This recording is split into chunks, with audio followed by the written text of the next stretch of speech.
Wilma Abe with the Town of Kernersville, Parks and Recreation Superintendent.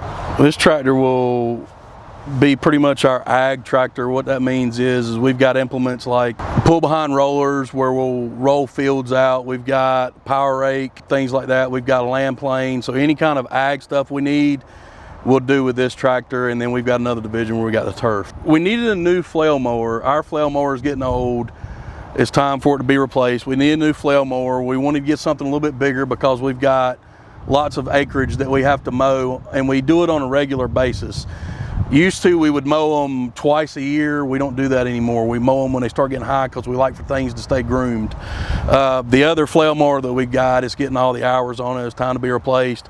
We wanted to get something bigger and we wanted more options. I wanted something that would offset from the tractor so we didn't damage the tractor from hitting limbs and things like that along fields, is why we went with the option here. The tractor that I did have for my ag operation was a 75 horsepower tractor. We're moving that over to our turf operation because of just a need over there. Going from John Deere to Kubota, I'm not real happy with that brand, and we can get more than that if you want to, but we ended up, we're gonna go with a new ag tractor. That's why we went with a higher horsepower ag tractor. I don't necessarily need the horsepower I have right now, but I got it for in case in the future I ever need it for any other kind of application that comes up that we're not prepared for. Yeah. So I feel like I've got the horsepower that I will need for years to come, in my opinion. So what started me in the Kubota realm, and just being honest about it, is my sales guy. I bought John Deere tractors before, but the only reason why I did that was during COVID time, and it was because that was the only thing that was available.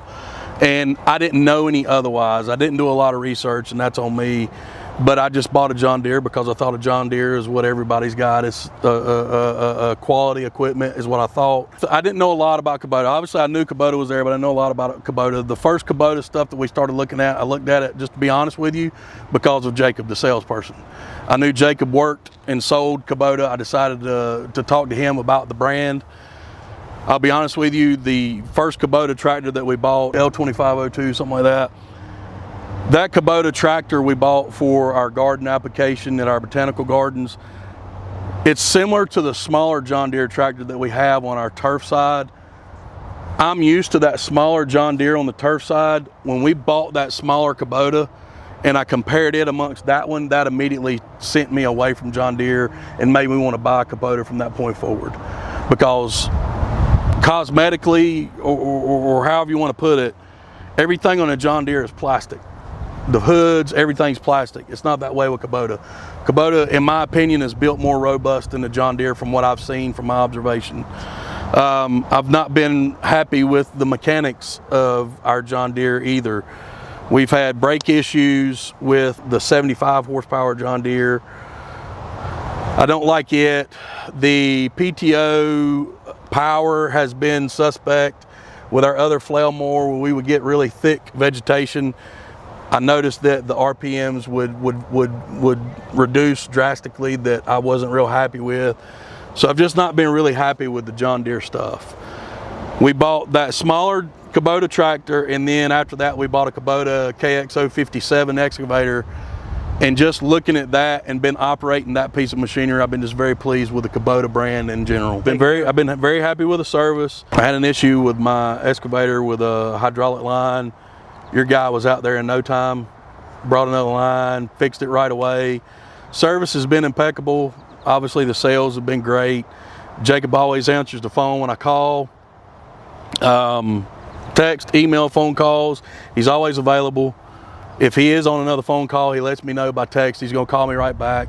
I don't necessarily need that, but I think that's a good trade on a sales area.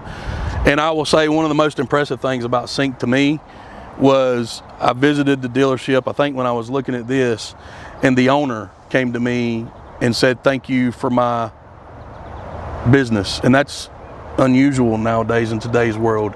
You don't see the owner of a dealership very often anymore. I'm not talking bad about anybody, but they're busy, they got things going on. CJ took it upon himself to come introduce himself to me and thank me for my business. So I was very impressed and pleased with that.